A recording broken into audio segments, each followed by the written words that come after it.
Kissing scene rape scene ಇದ್ರೆ ಒಪ್ಪತ್ತಾರೆ. ಹಂಗೆ ಯಾವ್ದಾದ್ರು ಸಿನಿಮಾ ಬಿಟ್ಟು ಹೊಟ್ಟೆ ಹೊರ್ಕೊಂಡಿದ್ಯಾಣ? ಇವತ್ತೊಂದು ಮಾಡು ಇಲ್ಲ ಬಿಡಿ, ಅಲ್ಲ ಆನ್ ಸ್ಕ್ರೀನಲ್ಲಿ. ನಾನ್ ಸ್ಕ್ರೀನಲ್ಲಿ ಮಾಡಿಲ್ಲ, ಎಲ್ಲರಲ್ಲೂ ಮಾಡಿಲ್ಲ.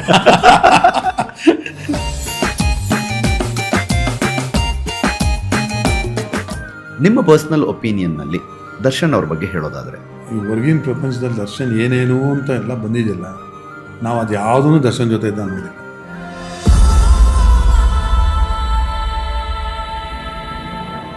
ಸಂಪಾದನೆ ಮಾಡದ ಮೇಲೆ ಮಾಡದಂಥ ಸಹಾಯ ದಾನ ಧರ್ಮ ಅನ್ನಲ್ಲ. ನಿಂದು ತಾಯಿ ಗುಣ ತೀರೋದಿಲ್ಲ ಋಣ. ಅವರೇ ಕಷ್ಟದಲ್ಲಿದ್ದು ಕಷ್ಟ ನೋಡಿಕೊಂಡು ಒಂದು ಸ್ಥಾನಕ್ಕೆ ಬರೋಕ್ಕೆ ಇನ್ನೂ ಸ್ಟೆಪ್ ಬೈ ಸ್ಟೆಪ್ ಇರುವಾಗಲೇ ಆ ಮನಸ್ಸಿತ್ತು. ಅದು ನಾನು ನೋಡಿದ್ದೀನಿ ದರ್ಶನ್. ನಾನು ನೋವಾಲುಂಗಿ ಜೀವ ನೀಡೋ ಮಗ. ತಮಾಷೆಗೆ ಯಾರು ಹಿಂಗೆ ಹೊಡೆದಿದ್ರು ಬೆಳಗ್ಗೆ ಹೋಗ್ಬಿಟ್ಟು ಅವ್ನು ಟ್ರೀಟ್ಮೆಂಟ್ ದುಡ್ಡು ಕೊಡೋದಲ್ಲದೆ ಸಾರಿ ಕೇಳ್ಬಿಟ್ಟು ಬರ್ತಾನೆ. ಆ ಥರ ಮನಸ್ಸು ದರ್ಶನ್ ನಾನು ನೋಡಿರೋದು.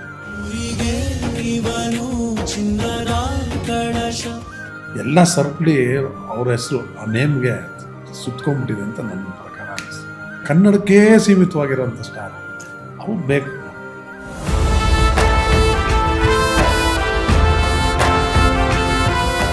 ಹೆಂಗೆ ಅಣ್ಣ ಇದು ಇಂಡಸ್ಟ್ರಿಗೆ ಬರಬೇಕು ಅಂತ ಅನ್ಸಿದಂಗೆ? ಎಲ್ಲಿ ನಿಮ್ಮ ಊರು ಯಾವುದು? ನಿಮ್ಮ ಬಾಲ್ಯ ಹೆಂಗಿತ್ತು? ನನಗೆ ಇಬ್ಬರಣ್ಣ ಇಬ್ಬರಕ್ಕ. ಸೊ ನಾನು ಕೊನೆಯವನು. ನಾನು ನಮ್ಮ ಚಿಕ್ಕಕ್ಕ ಮತ್ತು ಚಿಕ್ಕಣ್ಣ ಇಲ್ಲಿ ಬೆಂಗಳೂರಲ್ಲಿ ಹುಟ್ಟಿದ್ದು. ಮಂಡ್ಯಲ್ಲೇ ಇದ್ದಾಗ ನಮ್ಮ ಸ್ವಂತ ಊರು ಮಂಡ್ಯ. ಬನ್ನೂರು ಹತ್ರ ತುರುಗನೂರು ಯಾಚನಲ್ಲಿ ಇದ್ದ ಬರೋದು. ಅಲ್ಲಿ ನಮ್ಮ ತಂದೆ ಹುಟ್ಟೆ ಊರು. ಸೊ ಅವರು HMT ಕೆಲಸ ಸಿಕ್ಕಿದಾಗ ಬೆಂಗಳೂರಿಗೆ. ಸೊ ಅಲ್ಲಿಯವರು ನಮ್ಮ ತಾಯಿ ಬಂದು ಪಿಟೀಲ್ ಚೌಡಯ್ಯರ ಮೊಮ್ಮಗಳೇ, ಅದೇ ಇನ್ನೇನಿಲ್ಲ. ಅವರ ಇದನ್ನ ಮದುವೆ ಆದಮೇಲೆ ಒಂದು 5 ವರ್ಷನೇ ಮಂಡ್ಯಲ್ಲಿ ಜೀವನ ಮಾಡಿದ್ರು. ಅದಾದಮೇಲೆ ಡೈರೆಕ್ಟ್ ಬ್ಯಾಂಗ್ಳೂರ್. ಸ್ಕೂಲಿಂಗ್ ಎಲ್ಲ ಎಲ್ಲಿ? ನಾನು ಬೆಂಗಳೂರೇ. ಓಕೆ. ಭಾರತೀಯ ಸಂಸ್ಕೃತಿ ವಿದ್ಯಾಪೀಠ ಅಂತ ಸ್ಕೂಲ್ ಓದಿದ್ದು. College SSMR college, VET college.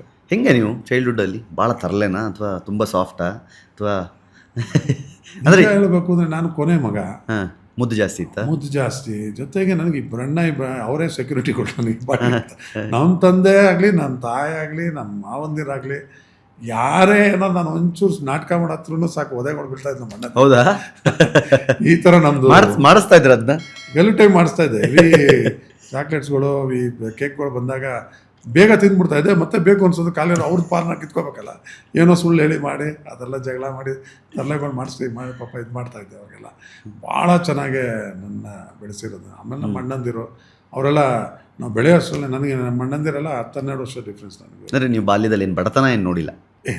ಚೆನ್ನಾಗಿತ್ತು, ಒಳ್ಳೆ ಜೀವನ. ಖಂಡಿತವಲ್ಲ, ನಮಗೆ ಬಡತನ ಅಲ್ಲ, ನಮಗೆ ಕಷ್ಟ ಅನ್ನೋದೇ ಗೊತ್ತಿಲ್ಲ. ಈ ಕ್ಷಣಕ್ಕೂ ನನಗೆ ಕಷ್ಟ ಅನ್ನೋದು ಅಂದರೆ ಏನು, ಈಗ ನಾವೇ ನಂದು ಸೆಲ್ಫ್ ಅರ್ನಿಂಗಲ್ಲಿ ನಾನು ಯಾವ ಥರ ಲೈಫಾಗಿ ಎಂಜಾಯ್ ಮಾಡ್ತಿದ್ದೆ, ಅದು ಈಗ ಸ್ವಲ್ಪ ಕ್ವಶನ್ ಆಗಿದೆ ಅಷ್ಟೇ. ಓಕೆ ಕ್ವಶನ್ ಆಗಿದೆ. ಯಾಕಂದರೆ ನಂಗಿತ್ತು ನಮ್ಮ ಸಿನಿಮಾ ಫೀಲ್ಡ್. ನೀವು ನಂಬ್ತಿರೋ ಬಿಡ್ತಿರೋ, ತಿಂಗಳಲ್ಲಿ ಒಂದು 15 ದಿನ 20 ದಿನ ಶೂಟಿಂಗ್ ಮಾಡಿದ್ರೆ ಇನ್ನು 10 ದಿನ ಶೂಟಿಂಗ್ ಬಂದ್ರು ಇಲ್ಲ ಡೇಟ್ ಇಲ್ಲ ಅಂತ ಸುಳ್ಳು ಹೇಳಿ ಟೈಮ್ ಪಾಸ್ ಮಾಡಿದ್ದ ಜೀವನ ಇದೆ. ಯಾಕೆಂದ್ರೆ ಬೇಡಪ್ಪ ರಿಲ್ಯಾಕ್ಸ್ ಆಗೋಣ ಅಂತ, ಬರೀ ಟ್ರಿಪ್ಪು, ರಿಫ್ರೆಶ್ ಆಗೋಣ ಅಂತ. ಅಂಥದ್ರಲ್ಲಿ ಎಂತೆಂಥ ಒಳ್ಳೆ ಸಿನಿಮಾ ಬಿಟ್ಟಿದ್ದೀವೋ ನಮಗೂ ಗೊತ್ತಿಲ್ಲ. ಅಷ್ಟು ಬಿಟ್ಟೇ ನಾವು ಇಷ್ಟು ಸಿನಿಮಾ. ಹಂಗೆ ಯಾವುದಾದ್ರೂ ಸಿನಿಮಾ ಬಿಟ್ಟು ಹೊಟ್ಟೆ ಹೊರ್ಕೊಂಡಿದ್ಯಾಣ? ಇಲ್ಲ, ಅದು ನನಗೆ ಗೊತ್ತಾಗಿಲ್ಲ. ಸುಮಾರು ಸಿನಿಮಾ ಆ ಲೆಕ್ಕ ತೊಗೊಂಡ್ರೆ ಸುಮಾರು ಸಿನಿಮಾ, ಒಂದು ಮಿನಿಮಮ್ ಅದು ಒಂದು 5-6 ಸಿನಿಮಾ ಒಳ್ಳೊಳ್ಳೆ ಸಿನಿಮಾ ಬಿಟ್ಟಂಗೆ. ಹೌದಾ? ಆಗಿದೆ. ಬಟ್ ನಿಮಗೆ ಈ ಆ್ಯಕ್ಟಿಂಗ್ ಕಡೆಗಿನ ಒಲವು? ಸಾರಿ, ಅದು ನಿಮಗೆ ಹೇಳೋದಕ್ಕೆ ಬಂದೆ. ಹಬ್ಬ ಅಲ್ಲ, ಏನದು, ಪಾಂಡವರು ಸಿನಿಮಾಗೆ KV ರಾಜ್ ಅವರು ಅಭಿಜಿತ್ ಮಾಡಿದ್ರು. ಹೌದು, 5 ಜನ ಅದರಲ್ಲಿ ಒಳ್ಳೆ ಬಾಡಿ ಇರೋದು, ತುಂಬ ಚೆನ್ನಾಗಿತ್ತು. ಅದರಲ್ಲೆಲ್ಲ ಎಕ್ಸ್ಪೋಸಿಂಗ್ ಇತ್ತು. ರಾಮ್ಕುಮಾರ್ ಅವರು ಪ್ರೊಡ್ಯೂಸರ್, ಅದಕ್ಕೆ ಕಮ್ಮಿ ಹೀರೋ ಅವರೇ. ಕರೆಕ್ಟ್. ಹೌದು. ಆ ಸಿನಿಮಾ ನಾನು ನಿಜವಾಗ್ಲೂ ಕಳ್ಕೊಂಡಿದ್ದು ತುಂಬ ನೋವಿದೆ. ಯಾಕೆಂದರೆ ಇವತ್ತು ನಾನು ಎಲ್ಲರ ಹತ್ರ ಹೇಳೋದು, ನಮಗೆ ಗುರುಗಳು ಅಂದರೆ KV ರಾಜು ಅಂತಲೇ ಹೇಳೋದು. ಕರೆಕ್ಟ್. ಆದರೆ ಅವರು ಒಂದೇ ಸಿನಿಮಾ ಆ್ಯಕ್ಟ್ ಮಾಡೋದು. ನಾನು ಕೊರಿಯೋಗ್ರಫಿ ಆಗಿದ್ದಾಗ ಆ್ಯಕ್ಟ್ ಮಾಡಿಸಿದ್ದು ರಾಷ್ಟ್ರಗೀತೆ ಅಂತ ಒಂದು ಸಿನಿಮಾ. ಓಕೆ. ನಮ್ಮ ಸಾಯಿ ಕುಮಾರ್ ಅವರಿಗೆ. ನೀವು ಡ್ಯಾನ್ಸರ್? ಒಳ್ಳೆ ನಾನು ಡ್ಯಾನ್ಸ್ ಕೊರಿಯೋಗ್ರಫಿನೇ ಮಾಡ್ತೀನಿ.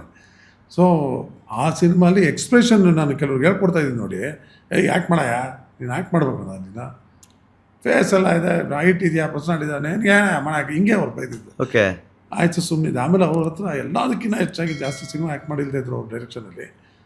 ಬಿಹೇವಿಯರು, ಒಬ್ಬ ಹೀರೋ ಅಂದರೆ ಸಿನಿಮಾ ಸೆಟ್ಟಲ್ಲಿ ಹೀರೋಗೆ ಏನು ರೆಸ್ಪೆಕ್ಟ್ ಕೊಡ್ಬೇಕು ಅಷ್ಟೇ ಕೊಡ್ಬೇಕು, ಆಚೆ ಅಲ್ಲ. ಆಚೆ is also normal, villain character normal, normal junior artist ಕೂಡ ನಾರ್ಮಲ್ಲೇ, ಅವರು ಸಿಟಿಸನ್ನೇ ಅಲ್ಲ ಅನ್ನೋದನ್ನು ತೋರಿಸ್ಕೊಟ್ಟವರು ನನಗೆ ಕೆ ವಿ ರಾಜು. ಹೇಗಿರಬೇಕು, ಎಷ್ಟು ಮಾತ್ರ ಬೆಲೆ ಕೊಡಬೇಕು, ಸೆಟ್ಟಲ್ಲಿ ಯಾರಿಗೆ ಏನು ಕೊಡಬೇಕು, ಹೆಂಗಿರ್ಬೇಕು ನಾವು, ಬೇಸಿಕ್ ಕಾಮನ್ ಸೆನ್ಸ್. ಆಮೇಲೆ 100% ಆ್ಯಕ್ಟಿಂಗ್ ಎಷ್ಟು ಮಾತ್ರ ಟ್ಯಾಲೆಂಟ್ ಇರಬೇಕು ಒಬ್ಬ ಮನುಷ್ಯನಿಗೆ, ಇನ್ನು ಮಿಕ್ಕಿದವನು ಬಿಹೇವಿಯರು, ಟೈಮಿಂಗ್ ಸೆನ್ಸು, ಸೆಟ್ಟಿಗೆ ಬಂದಾಗ ಟೈಮಿಂಗ್ಸಲ್ಲಿ, ಆಮೇಲೆ ಡೈರೆಕ್ಟರ್, ಕೋ ಡೈರೆಕ್ಟರ್ಸು, ಅಸೋಸಿಯೇಟ್ಸ್ಗೆ ಅವ್ರಿಗೆ ಯಾವ ಥರ ನಾವು ರೆಸ್ಪೆಕ್ಟ್ ಕೊಡಬೇಕು, ಅವ್ರ ಹತ್ರ ನಾವು ಯಾವ ಥರ ರೆಸ್ಪೆಕ್ಟ್ ತೊಗೊಳ್ಬೇಕು, ಪ್ರತಿ ಒಂದು ನಿಜವಾಗ್ಲೂ ಹೇಳ್ತೀನಿ ನಾನು ಕೀರ್ತಿ, ನೀವು ನಂಬಲ್ಲ, ಕೆ ವಿ ರಾಜು ಅವ್ರ ಹತ್ರ ಆ ಒಂದು ಲೆಸನ್ನು ಎಂಟೈರ್ ಅವರು ನೋಡಿ. ನನ್ನ ಅದೃಷ್ಟಕ್ಕೆ ಆ ರಾಷ್ಟ್ರಗೀತೆ ಮಾಡ್ತಿರ್ಬೇಕಾದ್ರೆ ಯಾರ್ಯಾರು ಗೊತ್ತಾಗ ಅಸೋಸಿಯೇಟ್ ಇವತ್ತೆಲ್ಲ ಟಾಪ್ ಡೈರೆಕ್ಟರ್ಸ್ ಅವರಲ್ಲ, MS ರಮೇಶ್ ಅವರು, ಮಹೇಶ್ ಬಾಬು, ನಮ್ಮ ಓಂ ಪ್ರಕಾಶು, ಆಮೇಲೆ ರಾಷ್ಟ್ರಗೀತೆಯಲ್ಲೇ ಓಂ ಪ್ರಕಾಶ್ ರಾವ್ ನಿಮ್ಮ ಜೊತೆಲಿದ್ರು ಅಲ್ಲಲ್ಲ ಓಂ ಪ್ರಕಾಶ್ ಬಂದು ಹೋಗ್ತಿದ್ರು, ಅವರು ಅಸೋಸಿಯೇಟ್. ಬಟ್ ಅದೇ ನೆಕ್ಸ್ಟ್ ಸಿನಿಮಾಗೆ ಅವ್ರು ನಿಮ್ಮನ್ನ ಆಕ್ಟಿಂಗ್ ಆದರೂ ಕೆ ವಿ ರಾಜು ಅವರ ಈ ಸೆಟ್ಟಲ್ಲಿ ಇನ್ನೊಬ್ಬ ಇದ್ದಾನೆ ನಮ್ಮ ರುದ್ರೇಶ್ ಅಂತ, ಅವರು ಡೈರೆಕ್ಟ್ರೆ. ಅವರು ರುದ್ರೇಶ್ಗೆ ಕೆ ವಿ ರಾಜು ರುದ್ರೇಶ್ ಏನು ಮಾಡಿದ್ರು, ಹುಚ್ಚ ಅಂತ ಒಂದು ಸಿನಿಮಾ ಮಾಡ್ತಾ ಇದೆ, ಅದು ಸೇದು ಅಂತ ತಮಿಳ್ ಸಿನಿಮಾ ರೇಮಕ್ಕು, ಓಂ ಪ್ರಕಾಶ್ ಅವರು ಡೈರೆಕ್ಟ್ರು, KK ಪಡಿಸ್ಕೊಂಡ್ಬಿಡೋರು ಅವರು ಅಂತಂದು. ಸರ್ ನಾನು ಓಕೆ, ನಾನು ಸರಿ ಸರ್ ಮಾಡ್ತೀನಿ, ಹಂಗಿದ್ರೆ ಮಾಡ್ತೀನಿ. ಫಸ್ಟೇ ಒಳ್ಳೆ ಡೈರೆಕ್ಟರ್ ನನಗೆ ಇದೇ ಇರಲಿಲ್ಲ, ಒಂದು ನನಗೆ ಮೈಂಡಲ್ಲಿ ಇದ್ದಿದ್ದು ಹ್ಯೂಜ್ ಡ್ಯಾನ್ಸ್ದು ಒಂದು ಇದನ್ನೇ ಇನ್ಸ್ಟಿಟ್ಯೂಟ್ ಮಾಡಬೇಕು ಆ ಥರ ಏನು. ಯಾಕೆ ನನಗೆ ಯಾರೂ ಮಾಸ್ಟರ್ಸ್ ಇಲ್ಲ, ಡ್ಯಾನ್ಸ್ಗೆ ಮಾಸ್ಟರ್ ಇಲ್ಲ, ಫೈಟಿಂಗ್ ಮಾಸ್ಟರ್ ಇಲ್ಲ, ಆ್ಯಕ್ಟಿಂಗ್ ಮಾಸ್ಟರ್ ಇಲ್ಲ. ಡ್ಯಾನ್ಸು ನನಗೆ ನನ್ನ ಕಸಿನ್ ಇದ್ದಾಳೆ ಭಾರತಿ ಅಂತ, ಮತ್ತು ಆರ್ತಿ ಇದು ಎಲ್ಲ ಕಸಿನ್ ಸಿಸ್ಟರ್ಸ್, ನಮ್ಮ ತಾಯಿ ಅಣ್ಣಂದಿರ ಮಕ್ಕಳು, ತಮ್ಮಂದಿರ ಮಕ್ಕಳೆಲ್ಲ ಎಲ್ಲ ನ್ಯೂಜಿಲ್ಯಾಂಡು ಆಸ್ಟ್ರೇಲಿಯಲ್ಲಿ ಇದ್ದವರು. ನನಗೆ ಅವಾಗಲೇ ನನಗೆ VCR ಇದು ಬ್ರೇಕ್ ಡ್ಯಾನ್ಸ್ದು ಬರೋದು. ನಾನು ಮಾಡೋ ಸ್ಟೆಪ್ ನಿಜವಾಗ್ಲೂ ಎಲ್ಲರೂ ಒಂಥರ ಕುಣಿಯೋರು. ಕಾಲೇಜಲ್ಲಿ SSM ಮಾರ್ಕಲ್ಲಿ ನಾನು ಚಿಕ್ಕ ಬುಕ್ಕು ರೈಲಾಗ ಅಷ್ಟೇ ಮಾಡಿದ್ದೆ. ನಾನು ಪ್ರಭುದೇವ ಸಖತ್ ರಿಪೀಟ್ ಮಾಡಿ ಡ್ಯಾನ್ಸ್ ಆಡಿಸೋ ನನಗೆ. ಆಮೇಲೆ ಬಾಂಬೆ ಅಮ್ಮ ಸಾಂಗ್ ಆಡಿದೆ ಸೆಕೆಂಡ್ ಪೀಲಿ. ಈ ಥರ ಏನಕ್ಕೆ ಇದನ್ನು ಹೇಳ್ತಾ ಇದ್ದೀನಿ ಅಂದರೆ, ನನಗೆ ಬರೀ ಕ್ಯಾಸೆಟಲ್ಲಿ ಬಂದಿದ್ದನ್ನು ನೋಡಿಕೊಂಡು ಅದನ್ನು ಪ್ರಾಕ್ಟೀಸ್ ಮಾಡಿ ಆ ಬ್ರೇಕ್ ಡ್ಯಾನ್ಸ್ ಎಲ್ಲ ಮಾಡಿ ಹಂಗೆ ಆಡ್ತಾ ಇದ್ದಿದ್ದು. ಅಲ್ಲಿಂದ ಕೊರಿಯೋಗ್ರಾಫರ್ ಆಗೋ ತನಕ ಬಂದ್ರಿ? ಕೊರಿಯೋಗ್ರಾಫರ್ ಆಗೋ ತನಕ ಬಂದೆ. ಸೊ ಇಷ್ಟು ಈ ಜರ್ನಿಲಿ ಈ ಥರ ನನಗೆ ಬಂದಿದ್ದು. ಕೊರಿಯೋಗ್ರಾಫರ್ ಆಗೋ ಮೊದಲ ಅವಕಾಶ ಕೊಟ್ಟಿದ್ಯಾರು ನಿಮಗೆ? ಈ ಆರ್ಟ್ ಮೂವೀಸ್, ನಗು ಅಲ್ಲೇ ಸಿನಿಮಾ ಇದನ್ನ ಮಾಡಕ್ಕೆ ಬಿಟ್ಟರೆ ತಾನೇ ಡೈರೆಕ್ಟ್ ಆ್ಯಕ್ಟರ್. ಬಟ್ ನೀವು ಆನ್ ಸ್ಕ್ರೀನಲ್ಲಿ ಯಾವತ್ತು ಡ್ಯಾನ್ಸ್ ಮಾಡಲಿಲ್ಲ? ಮಾಡಿದ್ದೀರಾ? ಆನ್ ಸ್ಕ್ರೀನಲ್ಲಿ ಮಾಡಿದ್ದೀನಿ. ಇದಕ್ಕೆ ಹಿಂಗಿರ್ಬೇಕಾದ್ರೆ ರುದ್ರೇಶ್ ಹೇಳಿದ್ರು, ಓಂ ಪ್ರಕಾಶ್ ಅಂತಿದ್ದಾರೆ ಅಂತ. ಸರಿ ಡೈರೆಕ್ಟಾಗಿ ಹೋದ್ವಿ. ಓಂ ಪ್ರಕಾಶ್ ನೋಡಿದ್ರು, ಸರಿಮಾ ಈ ಪಿಕ್ಚರಲ್ಲಿ ಒಂದು ಇದಿದೆ ಆಪೋಸಿಟ್ ಒಂದು ವಿಲನ್, ಆದರೆ ಸೇದುಲಿ ನಿಜವಾಗ್ಲೂ ಹೇಳಬೇಕು ಅಂದರೆ ಏನೂ ಅಲ್ಲ ಕ್ಯಾರೆಕ್ಟ್ರು, ಡಮ್ಮಿ ಕ್ಯಾರೆಕ್ಟರ್ ಅದು. ನಂಗೆ ಸೇದು ನೋಡ್ಬಿಟ್ಟಂತೂ ಏನಪ್ಪ ಈ ಕ್ಯಾರೆಕ್ಟ್ರ ಅಂತಲೇ ಅಂದ್ಕೊಂಡಿದ್ದೆ. ಅವರು ಅವತ್ತೇ ಹೇಳಿದ್ರು, ನೀನು ಸಖತ್ತಾಗಿ ಹೈಲೈಟ್ ಮಾಡ್ತೀನಮ್ಮ, ನಿನಗೆ ನೀನು ಮಾಡಮ್ಮ ಚೆನ್ನಾಗಿದೆಯಾ ಹಂಗೆ ಹಿಂಗೆ ಅಂತಂದರು. ಹೇಳಿದ ತಕ್ಕಂತೆ ಓಂ ಪ್ರಕಾಶ್ ಅವರು ನಿಜವಾಗ್ಲೂ ನಂಬಲ್ಲ, ಫೈಟಿಗೆ ಒಂದೊಂದು ನಂದು ಸುದೀಪ್ ಅವ್ರದ್ದು ಅವ್ರಿಗೆ ಹೆಂಗೆ ಝೂಮ್ ಹಾಕಿ ಹೆಂಗೆ ಇಂಟ್ರೊಡಕ್ಷನ್ ಕೊಟ್ಟರು ಅದೇ ಥರ ಇಂಟ್ರೊಡಕ್ಷನ್ ಇದೆ. ನೀವು ಹುಚ್ಚ ಸಿನಿಮಾ ನೋಡ್ಬೇಕು ನೀವು, ಅದ್ರಲ್ಲಿ ನನ್ನ ಕ್ಯಾರೆಕ್ಟರ್, ಅದರಲ್ಲಿ ನನ್ನ ಹೆಸರು ಒರಿಜಿನಲ್ ಹೆಸರು 17 ಸಲ ಥಿಯೇಟ್ರಲ್ಲಿ ನೋಡಿದ್ದೀನಿ ನಾನು ಸಿನಿಮಾನ. ಶಿವಮೊಗ್ಗದ ಮಲ್ಲಿಕಾರ್ಜುನ ಥಿಯೇಟ್ರಲ್ಲಿ 17 ಸಲ ಥಿಯೇಟ್ರಲ್ಲಿ ನೋಡಿದ್ದೀನಿ. ನೀವು ನಂಬಲ್ಲ, ಅದರಲ್ಲಿ ನನ್ನ ಒರಿಜಿನಲ್ ಹೆಸರು ಧರ್ಮ ಅಂತ ಹೆಸರಿಟ್ಟವ್ರೆ ಓಂ ಪ್ರಕಾಶ್ ನಮಗೆ. ಹೌದಾ? Vote for college election, vote for ಧರ್ಮ, ವೋಟ್ ಫಾರ್ ಕಿಚ್ಚ ಅಂತ, ಹಂಗಾಗಿ ಧರ್ಮ ಅಂತಾನೆ ಆ ಸಿನಿಮಾ ಇಟ್ಟಾಯ್ತಲ್ಲ, ಹೈಲೈಟ್ ಆಗೋಯ್ತು.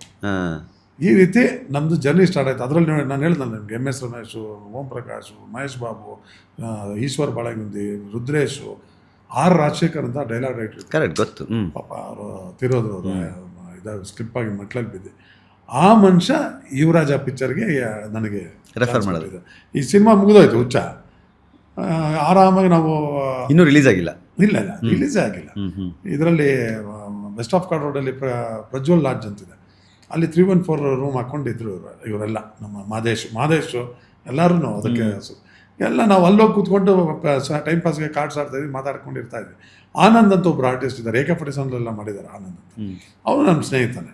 ಅವರು R ರಾಜಶೇಖರ್ಗೆ ಹೇಳಿದ್ರು, ಡೈಲಾಗ್ ರೈಟರ್ಗೆ, ರಾಜಶೇಖರ್ ಧರ್ಮಗೆ ಯಾಕೆ ಟ್ರೈ ಮಾಡಬಾರ್ದು ಇದಕ್ಕೆ ಯುವರಾಜಗೆ ಅಂತ. ಕೆನೋಪಿ ಲಾಡ್ಜಲ್ಲಿ ಇವರು ಪುರಿ ಜನ ರೂಮ್ ಹಾಕ್ಕೊಂಡಿದ್ರು, ಅಲ್ಲಿದ್ದರು.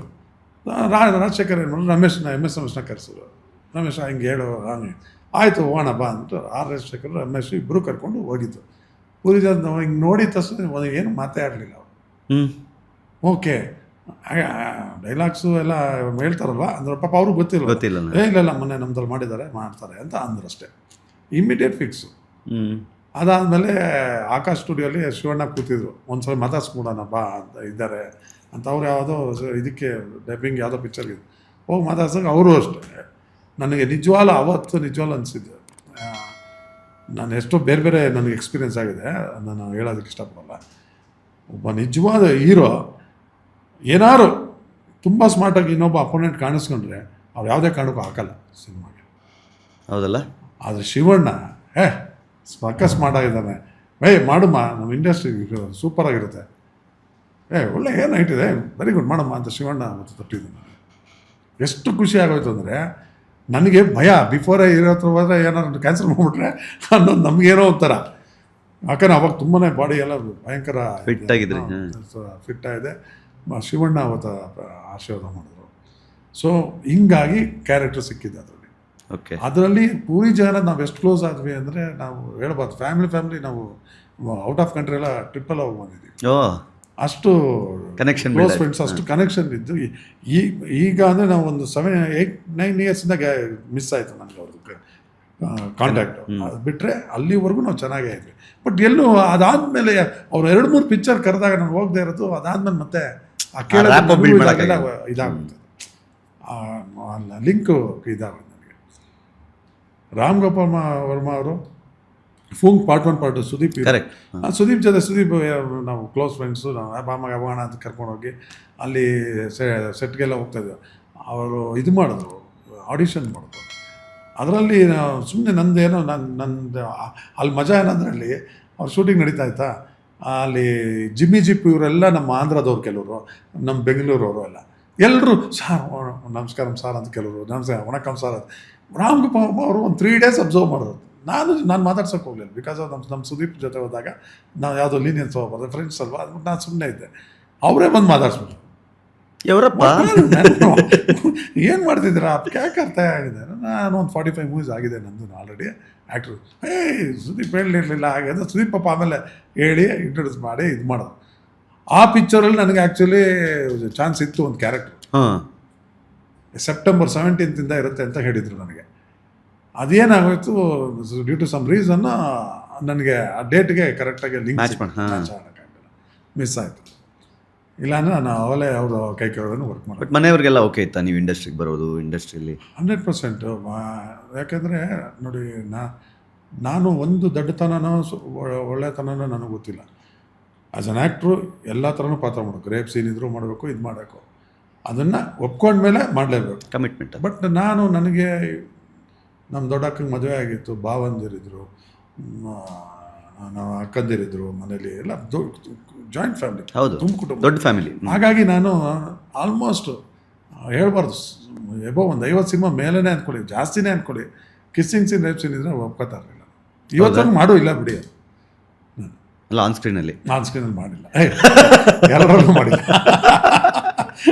ಚೆನ್ನಾಗಿ ಕೇಳಿದೆ, ನಾನು ಒಪ್ಕೊಳ್ಳಿಲ್ಲ ಕ್ಯಾರೆಕ್ಟರ್. ಹಾಗೆ ಏನಕ್ಕೆ ಒಪ್ಕೊಳ್ಳಿಲ್ಲ ಅಂದರೆ ಈ ಒಂದು ಭಯಕ್ಕೆ. ಒಂದು ಮನೇಲಿ ಕೂತ್ಕೊಂಡು ಅವ್ರ ಜೊತೆ ನೋಡಬೇಕಲ್ಲ ನಾವು ಮಾಡ್ಯಾರ ಇದು. ಆಮೇಲೆ ನಮ್ಮ ಕನ್ನಡದಲ್ಲಂತೂ ಒಂದು ರೇಪ್ ಸೀನ್ ಅಂದರೆ ಅದಕ್ಕೊಂದು ಅರ್ಥನೇ ತೋರಿಸಲ್ಲ. ಬ್ಲೌಸೇ ಅರ್ಧ ಹಾಕ್ಬಿಟ್ಟಿರ್ತಾರೆ, ಲಂಗಾನೇ ಹೇಳೋದು ಇದು ಮಾಡಾಕ್ಬಿಟ್ಟಿರ್ತಾರೆ. ಸುಮಾರು ಸಿನಿಮಾ ನೋಡಿದ್ದೀನಿ ನಾನು, ಕೆಲವು ಸಿನಿಮಾಗಳು ಭಾಳ ಅಂಥದ್ದನ್ನು ನೀವು ಒಪ್ಕೊಂಡಿಲ್ಲ? ಒಪ್ಕೊಳ್ಳಿಲ್ಲ. ಬಟ್ ಮನೆಯವ್ರಿಗೆ ನೀವು ಇಂಡಸ್ಟ್ರಿಗೆ ಬಂದಿದ್ದು, ನಿಮ್ಮ ಬೆಳವಣಿಗೆ ಗ್ರೋತ್ ಬಗ್ಗೆ ನಿಮ್ಗೆ ಅವ್ರಿಗೆಲ್ಲ ಖುಷಿ? ಖಂಡಿತವಲ್ಲ, ಮನೆಯವ್ರಿಗೂ ಖುಷಿ ಇತ್ತು. ನಾನು ಏನೇ ಆದರೂ ನಾನು ನೋಡಿ, ಈ ಪಬ್ಗೆ ಹೋಗೋದು, ಡಿಸ್ಕೋ ಹೋಗೋದು ಅವೆಲ್ಲ ನಾವು ಮಾಡಲೇ ಇಲ್ಲ. ನಾನು ರಾತ್ರಿ 10 ಗಂಟೆ ಮನೇಲಿದ್ದು ಮನೆಯವ್ರ ಜೊತೆ ಟೈಮ್ ಪಾಸ್ ಮಾಡೋದು. ಆಮೇಲೆ ನನ್ನ ಮನೆಗೆ ಫ್ರೆಂಡ್ಸ್ನ ಕರೆಸ್ಕೊಂಡು ನಾನು ಟೈಮ್ ಪಾಸ್ ಮಾಡೋದು, ಎಲ್ಲೂ ಹೊರಗಡೆ ಹೋಗಿ ಸುತ್ತೋದು ಅವೆಲ್ಲ ಇಲ್ಲ. ಆಮೇಲೆ ನನ್ನ ಕಾಲೇಜ್ ಲೈಫಲ್ಲಿ ಆಲ್ಮೋಸ್ಟ್ ಒಂದು 6 to 7 years non stop continuous ಬರೀ ಧರ್ಮಸ್ಥಳ, ಮುರುಡೇಶ್ವರ, ಗೋಕರ್ಣ, ಬರೀ ದೇವಸ್ಥಾನ ಮಾಡ್ತಿರಲ್ಲ. ಅದು ಖಂಡಿತ, ಅದು ನನಗೆ ಅದೊಂದು ನಿಮ್ಮ ಹಾಬಿ ಏನು ಅಂದರೆ ಟೆಂಪಲ್ ರನ್ ಅಂತೀರ? ಟೆಂಪಲ್ ರನ್ ಅಂತ ಹೇಳ್ಬೋದು. ಅದು ಈಗ ಮನೆಯವ್ರದ್ದು ಫ್ಯಾಮಿಲಿ, ವೈಫು, ಇವರು ಎಲ್ಲ ಅದೇ ಥರನೇ ಬಿಡಲ್ಲ. ನಾವೇನೇನೋ ಹೋಗಿ ಫ್ರೆಂಡ್ಸ್ ಜೊತೆ ಹೋಗಿ ಬಂದಿರ್ತೀವಿ, ನೆಕ್ಸ್ಟ್ ಇವ್ರು ಅದೇ ಇದಕ್ಕೆ ಕರ್ಕೊಂಡು ಹೋಗ್ತಾರೆ. ಬೇಡ ಅಂದರೆ ಏನು ದೇವ್ರಿಗೆ ಬೇಡ ಅಂತಾರೆ, ವಿಧಿ ಇಲ್ಲ, ಹೋಗ್ಬೇಕು, ಹೋಗ್ತಾ ಇರ್ತೀವಿ. ಯಾಕಪ್ಪ ವಕ್ರ ದೃಷ್ಟಿಗೆ ಬೀಳೋದು ಅಂತ ದೇವ್ರ 2 ಸಲ ಕರ್ಸ್ಕೊತಾರೆ. ಎಷ್ಟು ಜನ ಪ್ರಪೋಸ್ ಮಾಡಿದಾರಣ್ಣ? ನೀವು ಎಷ್ಟು ಜನಕ್ಕೆ ಪ್ರಪೋಸ್ ಮಾಡಿದ್ದೀರಿ ಲೈಫಲ್ಲಿ? ಯಾರಿಗೂ ಮಾಡಿಲ್ಲ, ಮಾಡಿಸ್ಕೊಂಡು ಇಲ್ಲ. ಆ ಥರ ಏನಿಲ್ಲ. ಅದು ಬಂದು ನೀನಂದರೆ ನಂಗೆ ಇಷ್ಟ ಅಂತ ಯಾರೋ ಕಾಲೇಜಲ್ಲಿ ಹೇಳಿಲ್ವಾ? ಕಾಲೇಜಲ್ಲಿ ನೀನು ನಂಬಲ್ಲ, ನಾನು ಒಂದು ಸಿನಿಮಾ ಕೂಡ ಹೋಗಿಲ್ಲ. ಹೌದಾ? ಕಾಲೇಜ್ ಲೈಫು ನನ್ನ ಕೇಳ್ಬಿಟ್ರೆ ನೀವು ಹೇಳ್ತಿಲ್ವಾ ಕಲ್ಚರಲ್ ಆ್ಯಕ್ಟಿವಿಟೀಸ್ ಅಂತ. PUC ಫಸ್ಟ್ ಇಯರ್ PUC ದೊಡ್ಡ ದೊಡ್ಡ ರೌಡಿಸಮ್ಗಳು ಆಗ್ಬಿಟ್ಟಿದೆ ನನಗೆ. SSMR ಕಾಲೇಜು PUCಲಿ ಕಲ್ಚರಲ್ ಆ್ಯಕ್ಟಿವಿಟೀಸ್ಗೆ ಪ್ರಾಕ್ಟೀಸ್ ಇರುತ್ತಲ್ಲ, ಕರೆಕ್ಟು. ಆಡಿಟೋರಿಯಮಲ್ಲಿ ಜಸ್ಟ್ ಪ್ರಾಕ್ಟೀಸ್ ಮಾಡಿದ್ದು, ನಾನು ಡ್ಯಾನ್ಸ್ ನೋಡಿದ್ದು. ಅವನ ಹೆಸರು ಬೇಡ ಪಾಪ, ಅವ್ರ ಅಣ್ಣನೂ ಯಾವುದೋ ರೀಸನ್ ಸತ್ತೋದ, ಒಬ್ಬ ಅನ್ಯಧರ್ಮಿ. ಅವನೇನು ಮಾಡ್ದ, ಫೈನಲ್ ಇಯರ್ BCom ಅವನು, ಟಾಪ್ ಡ್ಯಾನ್ಸರ್ ಅವನು. ಹಾಂ, ಟಾಪ್ ಡ್ಯಾನ್ಸರ್ ಅವನು. ಪ್ರತಿ ವರ್ಷ ಅವನೇ ಕಾಲೇಜ್ ಗೆದ್ದಿದ್ದಾನೆ. ನಂದು ಇದನ್ನ ನೋಡೇ ಅವನಿಗೆ ತಡ್ಕೊಳಕ್ಕಾಗಲಿಲ್ಲ ಅವನಿಗೆ. ಅದರಲ್ಲಿ ಫಸ್ಟ್ BComಲ್ಲೇ ಅರುಣ್ ಅಂತ ಒಬ್ಬ, ಅವನು ಒಳ್ಳೆ ಡ್ಯಾನ್ಸರ್ ಅವನು. ಅವನು ಬಂದು ನೀನು ಸ್ವಲ್ಪ ಹುಷಾರಾಗಿರ್ಬೇಕು. ಏನು ಫಸ್ಟ್ PUCಗೆ ಬಂದು ಇನ್ನೂ 2 ತಿಂಗಳಾಗಿಲ್ಲ ನಾನು ಮಾಡಿ ಡ್ಯಾನ್ಸ್ ಅಷ್ಟೇ, ಡ್ಯಾನ್ಸ್ ಪ್ರಾಕ್ಟೀಸಲ್ಲಿ ಕಾಣಿಸ್ಕೊಂಡಿರೋದು, ಇನ್ನೇನು ಅಲ್ಲ. ಏನು ಅವನು ಹಿಂಗಂದೆ, ನಮಗೆ ಅವೆಲ್ಲ ಗೊತ್ತೇ ಇಲ್ಲ. ನಂಗೆ ಇಬ್ಬರಣ್ಣ ಅಂತಿರೋ ಕದರ್ಗಳೇ ನಮ್ಮ ಅಣ್ಣ ಅಂದಿರಿ ಅಂತಂದರೆ ನಾವೆಲ್ಲ ಕೆಲವು ನೋಡ್ಕೊಂಡಿದ್ವಿ. ಏನೀಗ ಅದೇನಾಗ್ತಾ ಅಲ್ಲದು. ಒಂದು ದಿವಸ ಕಾಲೇಜ್ ಎಂಟ್ರೆನ್ಸ್ ಹೋಗ್ತಿದ್ದಂಗೆ 8 ಜನ, ಫೇಸ್ ಚೆನ್ನಾಗಿದೆ, ಇದೊಂದು ಸಹ ಆಡಬೇಡ, ನೆಕ್ಸ್ಟ್ ನಾನೇ ನೋಡ್ಕೊತೀನಿ ಡ್ಯಾನ್ಸ್ ಆಡ್ಬೇಕು, ಈ ಥರ ಡ್ಯಾನ್ಸ್ ಆಡಬೇಡ ಅಂತ. ನಂಗೆ ಗೊತ್ತಿಲ್ಲ, ಆಡ್ಬೇಡ ಪಟಾನ್ ತುಂಬ ಕೊಟ್ಟ ವಿಕೆಟಲ್ಲಿ. ನನಗೆ ಈ ಥರನೂ ಒದೆ ಬೀಳುತ್ತೆ, ಇದಾಗತ್ತೆ, ಇದೆಲ್ಲ ನನಗೆ ಗೊತ್ತೇ ಇಲ್ಲ. ಜಗ್ಗಂದು 1 ಸೆಕೆಂಡ್ ಹಿಂಗೆ ನೋಡೋ ಅಷ್ಟರಲ್ಲೂ ಈ ಕಡೆ ಹೊಟ್ಟೆ ಹೊಡಿತಾನೆ, ಇದು ಮಾಡ್ತಾನೆ, ಏನು ಯೋಚನೆ ಮಾಡಲಿಲ್ಲ, ಹೇಳ್ದಷ್ಟು ಕೇಳು ಅಷ್ಟೇ, ಆಡೋಣ. ನೆಕ್ಸ್ಟ್ ಮಕ ಮುತ್ತೆಲ್ಲ ಕೂಯ್ತೀವಿ, ಹಿಂಗೆ ಹೇಳಿ ಕಳಿಸೋದು. ಇದು ನನ್ನ ಅದೃಷ್ಟಕ್ಕೆ ಇವತ್ತಿಗೂ ನೆನೆಸ್ಕೊತೀನಿ. ಮೀರಾ ಮ್ಯಾಮ್ ಅಂತ ವೈಸ್ ಪ್ರಿನ್ಸಿಪಲು, ರಾಮಸ್ವಾಮಿ ಅಯ್ಯಂಗಾರ್ ಅಂತ ಪ್ರಿನ್ಸಿಪಲು, ಅವ್ರು ನೋಡಿಲ್ಲ. ಮೀರಾ ಮ್ಯಾಮ್ ಅನ್ನೋರು, ಮತ್ತು LN ಮ್ಯಾಮ್ ಅಂತ ಕಾಮರ್ಸ್ ಟೀಚರ್, ನಾನು SCCA ಸ್ಟ್ಯಾಟಿಸ್ಟಿಕ್ಸ್ ನೋಡಿದ್ದು. ಅವರೆಲ್ಲ ಲಕ್ಕಿನಿ ಮಾರ್ನಿಂಗ್ ಸೆಷನಲ್ಲಿ ಬಾಲ್ಕನಿ ನೋಡ್ಬಿಟ್ಟಿದ್ದಾರೆ ನನಗೆ ಹೊಡಿತಾರೆ. ಸೀದಾ ಕೇಳಿದ್ರು, ನಾವಿದ್ದೀವಿ ನೀನು ಆಡು. ಅವರು ಇಲ್ಲ ಅಂದ್ರೂ ನಾನು ಆಡ್ತಾ ಇದ್ದೆ, ಅದು ಬೇರೆ ಪ್ರಶ್ನೆ. ಅದು ಬೇರೆ ಧೈರ್ಯ ಬಂತ. ನಾನು ನಮ್ಮ ಅಣ್ಣದಿಗೆ ಹೇಳೋಕ್ಕೆ ಇಷ್ಟಪಡಲ್ಲ, ಅವರು ಮುಂದಕ್ಕೆ ಎರಡಾಗ್ಬಿಡುತ್ತೆ ಅಂತ. ಅದು ಏನು ನನಗೆ ಗೊತ್ತಿಲ್ಲ, ಆವಾಗಿಂದ ನನಗೆ ಗೊತ್ತಿತ್ತು. ನನ್ನ ಫ್ರೆಂಡ್ಸ್ ಯಾರು ಹೇಳ್ಬಿಟ್ಟಿದ್ದಾರೆ ಬೇರೆ ಬೇರೆ ಥರನೇ.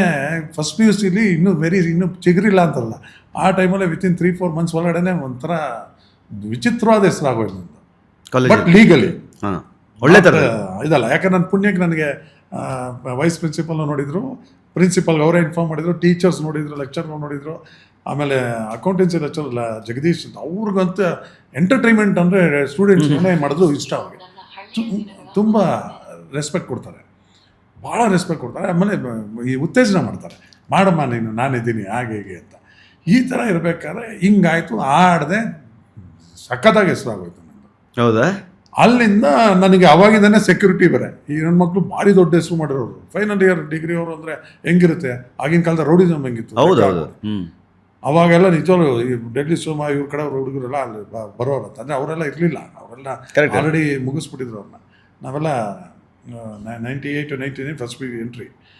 ಏನು ಮಾಡ್ತೀರಾ, JP ನಗರ ಅಂದರೆ ಅವಾಗ ಏನು 90s ಏನು ಅಷ್ಟೇನು ಇದಿರಲಿಲ್ಲ, ಅಂದರೆ ತುಂಬ ಡೆವಲಪ್ಡ್ ಅಲ್ಲ, ಒಂಥರ ದೊಡ್ಡ ದೊಡ್ಡ ಮನೆ, ಅಂಬರೀಷ್ ಅಣ್ಣನ ಮನೆ ಹಿಂಗಿರೋದು ಅದು. ಹಂಗಾಗಿ ಅಲ್ಲಿ ಏನಾಗೋಯ್ತು, ಸಖತ್ ಫೇಮಸ್ ಆಗಿದೆ. ಏನಕ್ಕಿದ್ದೀನಿ ಮತ್ತೆ ಹುಡುಗರು ಮತ್ತೆ ನಿಮ್ಮ ಹತ್ರ ಬರಲಿಲ್ಲ. ಆಯಿತು, ಅದೇನೋ ಒಂದು ಇಶ್ಯೂ ಆಯಿತು, ಬಂದರು. ಆಮೇಲೆ ಅವ್ರು ನನಗೆ ಹತ್ರ ಬರ್ದಾರಂಗೆ ಮಾಡಿಬಿಟ್ರು. ನಮ್ಗೆ ಗೊತ್ತಿರೋ ನಮ್ಮ ಸರ್ಕಲೇ ಮೇಂಟೈನ್ ಮಾಡಿಬಿಟ್ರು. ಅಲ್ಲಿಂದ ಏನಾಗೋಯ್ತು ನನಗೆ, ನಾನು ಯಾಕೆ ಸಿನಿಮಾಗೆ ಹೋಗಿಲ್ಲ, ಫ್ರೆಂಡ್ಸ್ ಜೊತೆ ಹುಡುಗಿರ ಜೊತೆ ಲವ್ ಗಿವ್ ಯಾವುದೋ ಆಗಲೇ ಇಲ್ಲ ಅಪ್ ಟು ಡಿಗ್ರಿವರೆಗೂ ಅನ್ನೋದಕ್ಕೆ ಈ ರೀಸನ್ ಹೇಳ್ತಾರೆ. ಜಸ್ಟ್ ಬಿಕಾಸ್ ಲೆಕ್ಚರ್ಗಳೇ ಫ್ರೆಂಡ್ಸು. ನನ್ನ ದೊಡ್ಡಣ್ಣ ಬಂದು ನಮಸ್ತೆ ಗಾರ್ಮೆಂಟ್ಸ್ ಅಂತ. ನಮಸ್ತೆ ಗಾರ್ಮೆಂಟ್ಸ್ ಅಂದರೆ ಅದು ಒಂದು ಒಳ್ಳೆ ಫ್ಯಾಬ್ರಿಕ್, ಇದು ಡ್ರೆಸ್ಗಳದ್ದು, ಇದು ಆಫ್ ಸ್ವೆಟರ್ಸು, ಆ ಥರದ್ದೆಲ್ಲ ಒಳ್ಳೊಳ್ಳೆ ಕಲರ್ಸು ಅದೆಲ್ಲ. ಸೊ ನಾನೇನು ಅನ್ನೋದು ಕಲರ್ಸ್ ಇದು ಆಫ್ ಸ್ವೆಟರ್ಸ್ ಎಲ್ಲ ಹಾಕೊಂಡು ಹೋಗ್ತಾಯಿದ್ದೆ. ಲೆಕ್ಚರ್ಗಳೆಲ್ಲ ವೀಕೆಂಡ್ಸ್ ಇಸ್ಕೊಳ್ಳೋರು, ಅವ್ರ ಮಕ್ಕಳಿಗೆ ಈ ವೀಕೆಂಡ್ ಬೇಕಮ್ಮ, ಇದು ಮೊನ್ನೆ ಹಾಕೊಂಬಂದಿದ್ದೆಲ್ಲ ಫ್ಲೋರಸೆಂಟ್ ಇದು, ಅದು ತಗೊಂಬ ಇದು ತಗೊಂಬ ಅಂತ. ಸೊ ಹಿಂಗಾಗಿ ಕ್ಲೋಸ್ ಆಗ್ಬಿಟ್ಟು ಏನಾಗೋದು, ಇಂಟರ್ವಲ್ಗೆ ಇದಕ್ಕೆ ಬ್ರೇಕ್ ಟೈಮಲ್ಲಿ ಅವ್ರ ಜೊತೆ ಟಿಫನ್ ಮಾಡ್ತಾಯಿದ್ದೀನಿ ನಾನು. ಓಹೋ, ನನಗೆ ಎಲ್ಲಿ. ಆಮೇಲೆ ನಾನು ಹೈಸ್ಕೂಲಿಂದ ಲೀಡರು, ಅದೊಂದು ಹೇಳ್ಬೇಕು ನೀವು. ಹೈಸ್ಕೂಲಿಂದ ಲೀಡರು. ನನ್ನ ನೈಟು ಘಟ ನೋಡ್ಬಿಟ್ಟು ಇವ್ನು ತರ ಮಾಡ್ಬಿಡ್ಬೋದು ಅಂದ್ಬಿಟ್ಟು ಲೀಡ್ರು ಮಾಡಿ ನನ್ನ ಸಾಫ್ಟ್ ಯಾರೂ ಇಲ್ಲ ಅನ್ನೋದು ಗೊತ್ತಿಲ್ಲ ಅವರಿಗೆ, ಲೀಡ್ರು ಮಾಡ್ಬಿಟ್ರು. ನಾನೇನು ಹಿಂಗೆ ಹೇಳಿದ್ ಹಿಂಗೆ ಒಂದು ಹೆಸರು ಬರೆಯಾದ್ರೆ ನಡ್ಗೋಗ್ಬಿಡೋದು ಕ್ಲಾಸಲ್ಲಿ ಫ್ರೆಂಡ್ಸ್ ಎಲ್ಲ. ಅವಾಗಿಂದನೂ ಹಂಗೆ. Even first PU second PU. ಆಮೇಲೆ ನಾನು ಕೇರಮ್ ಚಾಂಪಿಯನ್, SSMR ಕಾಲೇಜಿಗೆ ಕೇರಮ್ ಬೋರ್ಡ್ ಚಾಂಪಿಯನ್. ನಾನು ಶಟ್ಲ್ ಆಡ್ತಾ ಇದ್ದೆ. ಕ್ರಿಕೆಟ್ ಅವಾಗಿಂದನೂ ಬೌಲರೇ. CCL ಆಡ್ದಲ್ಲೂ ಬೌಲರೇ, ಎಲ್ಲ ಟೈಮಲ್ಲೂ ಬೌಲರೇ ನಾನು. ಕ್ರಿಕೆಟ್ ಆಡ್ತಾಯಿದ್ದೆ, ಟೇಬಲ್ ಟೆನ್ನಿಸ್ ಆಡ್ತಿದ್ದೆ, ಚೆಸ್ಸು, ಕಲಾವಲ್ಲಭ ಇಷ್ಟೆಲ್ಲ ಆಡ್ತಾಯಿದ್ದೆ. ಬಟ್ ಹೆಂಗೆ ಅಂದರೆ ನನಗೆ ಗೊತ್ತಿಲ್ಲ ಅವಾಗ. ಸೀರಿಯಸ್ಲಿ ನಾನು ಇದನ್ನು ಯಾರು ನನ್ನ ಮಗನ ಲವ್ ಮಾಡಿರಲ್ವ ಅಂತ ಅನ್ಕೊಬೋದು. ಹೌದು, ಅನ್ಕೊಳ್ಳಿ, ತಲೆ ಕೆಡಿಸ್ಕೊಳ್ಳಲ್ಲ. ಬಟ್ ನನಗೆ ಅಲ್ಲ, ಬಟ್ ಯಾರನ್ನ ಅನ್ಕೊಂಡ್ರೆ ಪರವಾಗಿಲ್ಲ, ಲವ್ ಮಾಡಿದವ್ರು ಅನ್ಕೊಂಬಿಟ್ರೆ ಅಂತ ಸದ್ಯ ಯಾರು ಮಾಡೋರು ಇಲ್ಲ. ಸೊ ಈ ಥರ ಇದ್ದಾಗ ನನಗೆ ಈ ರೀತಿ ನಾನು ಬೆಳ್ಕೊಂಬಂದಿದ್ದು. ಆಮೇಲೆ ಡೈರೆಕ್ಟು, ಇಲ್ಲಾಂದ್ರೆ ಅರೇಂಜ್ ಮ್ಯಾರೇಜ್ ಆಗ್ತಿದೆ. ಕರೆಕ್ಟ್. ಲವ್ ಮ್ಯಾರೇಜ್ ಆಗ್ಬೋದು. ಹೇಳಿ, ಮದುವೆ ಸ್ಟೋರಿ ಹೇಳಿ, ಹೆಂಗಾಯ್ತದು, ಏನು ಕಥೆ? 2012 ನಾನು ಮ್ಯಾರೇಜ್ ಆಗಿದ್ದು. ನನ್ನ ವೈಫು ಐಶ್ವರ್ಯ ಅಂತ. ನಾನು ಚಾಮರಾಜಪೇಟೆಯಲ್ಲಿ ಹುಟ್ಟು ಬೆಳೆದಿದ್ದು. ಕತ್ರಗುಪ್ಪೆ ಇದು ಬನಶಂಕರಿ ಇದತ್ರ ಮನೆಗೆ ಹೋದೆ. ಯಾಕಂದ್ರೆ ನಮ್ಮ ತಾಯಿಗೆ ಫಸ್ಟ್ ಫ್ಲೋರಲ್ಲಿತ್ತು ನಮ್ಮ ಮನೆ ಚಾಮರಾಜಪೇಟೆಯಲ್ಲಿ. ಇನ್ನು ಮಿಕ್ಕಿದ್ದೆಲ್ಲ ಅಂಗಡಿಗಳು ಇದು ಮಾಡ್ಬಿಟ್ಟಿದ್ವಿ. ಅವರು ಸ್ವಲ್ಪ ಶುಗರ್ ಬಂತು ನಮ್ಮ ತಾಯಿಗೆ, ಏಜ್ ಆಫ್ 65 ಅವಾಗ ವಾಕ್ ಮಾಡೋದೆಲ್ಲ ಬಿಟ್ಬಿಟ್ಟಿದ್ರು. ಸೊ ಬೇಡಪ್ಪ ಅಂದ್ಬಿಟ್ಟು ಒಂದು ಗ್ರೌಂಡ್ ಫ್ಲೋರ್ ಇರೋ ಮನೆ ನೋಡ್ಬೇಕು ಅಂದ್ಬಿಟ್ಟು ಇಲ್ಲಿ ಬಂದ್ವಿ 2008. ಓಕೆ. ಈಗಿರೋ ಮನೆ ಅಲ್ಲಿ ಬಂದಾಗ ಸರಿ ಹೋಯ್ತು, ಅವರು ಚೆನ್ನಾಗಿ ಆರೋಗ್ಯವಾಗಿ ಇದಾದರು. ಬಟ್ ಅದೇ ರೋಡಲ್ಲೇ ಅಂದರೆ ನಮ್ಮ ವೈಫ್ ಬಂದು ತೀರ್ಥಹಳ್ಳಿ ಅವರು. ಓಕೆ. ತೀರ್ಥಹಳ್ಳಿ, ನಮ್ಮ ಮಾವ ತೀರ್ಥಹಳ್ಳಿ ಅವರು.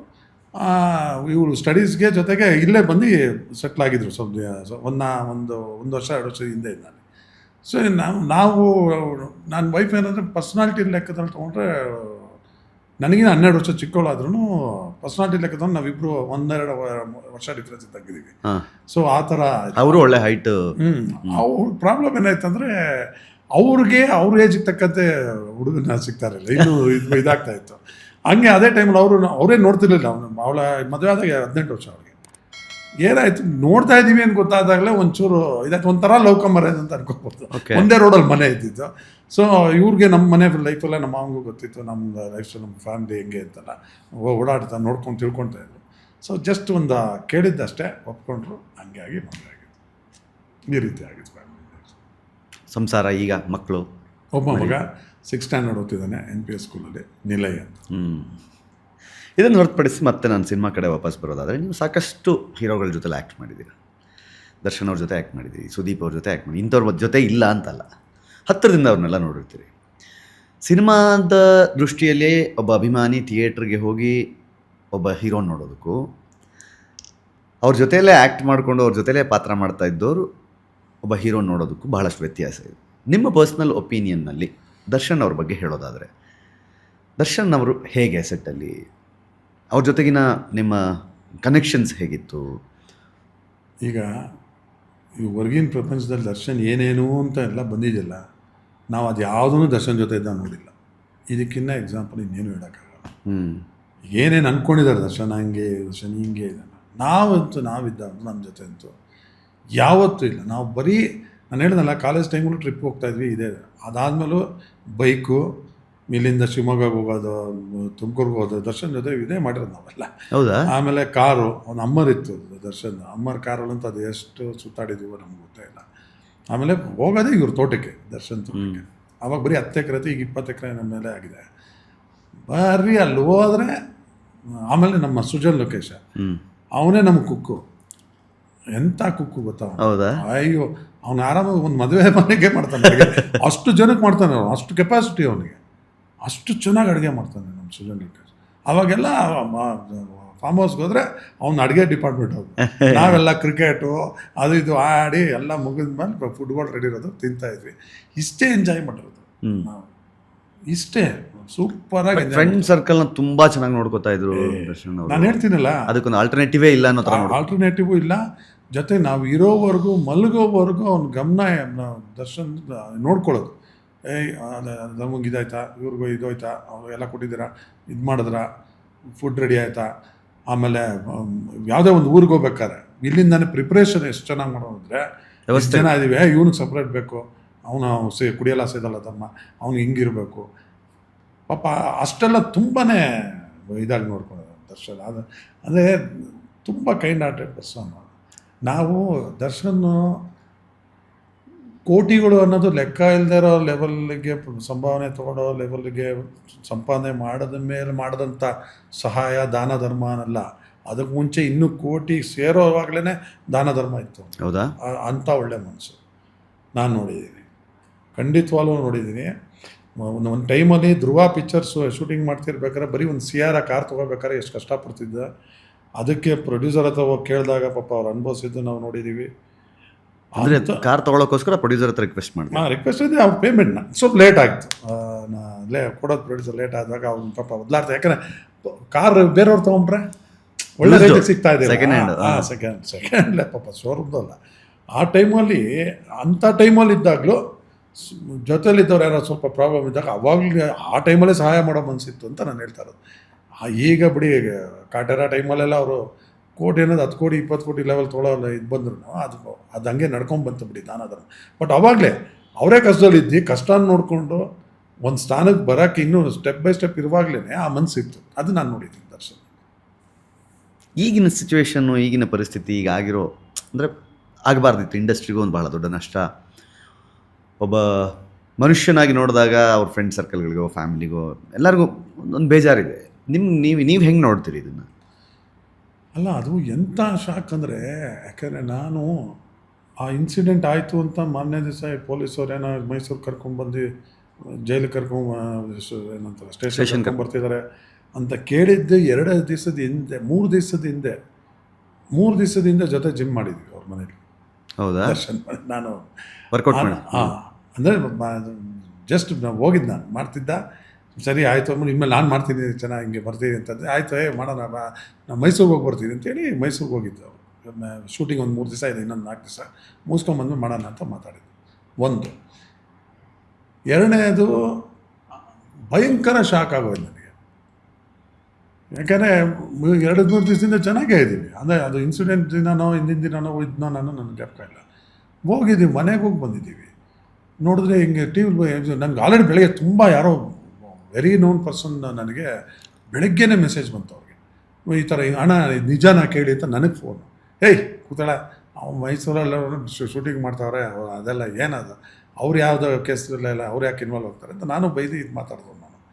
ಆಮೇಲೆ ನೋಡಿದ್ರೆ ಅದು ಹಿಂಗಾಗಿ ಯಾರಿಂದನೋ ಏನೋ ಅವ್ರು ಹೋಗಿ ಅಟೆಂಡ್ ಮಾಡಿ ನೋಡೋಕ್ಕೆ ಹೋಗಿದ್ದು ಏನಕ್ಕಾಯ್ತು ಇವತ್ತು ಈ ಥರ ಸ್ಟೇಜಲ್ಲಿ ದರ್ಶನ ನೋಡೋಂಗಾಯ್ತು. ನಿಜವಾಗ್ಲೂ ಹೇಳ್ತೀನಲ್ಲ, ಅವನ ಮೌನನೇ ನೋಡಿದ್ರೆ ನನಗೆ ಯಾಕೆ ಅಂದರೆ ಎಲ್ಲ ಸರ್ಪ್ಲಿ ಅವ್ರ ಹೆಸರು ಆ ನೇಮ್ಗೆ ಸುತ್ಕೊಂಡ್ಬಿಟ್ಟಿದೆ ಅಂತ ನನ್ನ ಪ್ರಕಾರ ಅನ್ನಿಸ್ತದೆ. ಗೊತ್ತಿಲ್ಲ ಅನ್ನೋದಷ್ಟೇ ನಮ್ಗೆ ಗೊತ್ತು.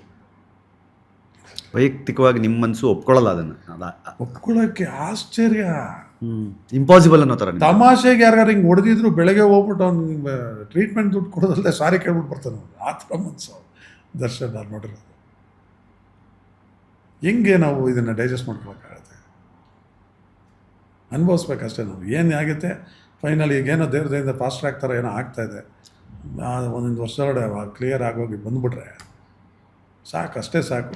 ಇಂಡಸ್ಟ್ರೀಸ್ ಒಂದು ಲೆಕ್ಕಾಚಾರದಲ್ಲಿ ಬೇರೆಯವರೆಲ್ಲ ಹೀರೋಗಳು ನಮ್ಮ ಸಸ್ಟೈನ್ ಆಗಿ ಮೇಂಟೈನ್ ಮಾಡ್ತಿದ್ದಾರೆ, ಇಲ್ಲ ಅಂತಲ್ಲ. ಬಟ್ ಅವು ಬಂದರೆ ಕನ್ನಡಕ್ಕೇ ಸೀಮಿತವಾಗಿರೋಂಥ ಸ್ಟಾರು ಅವು ಬೇಕು.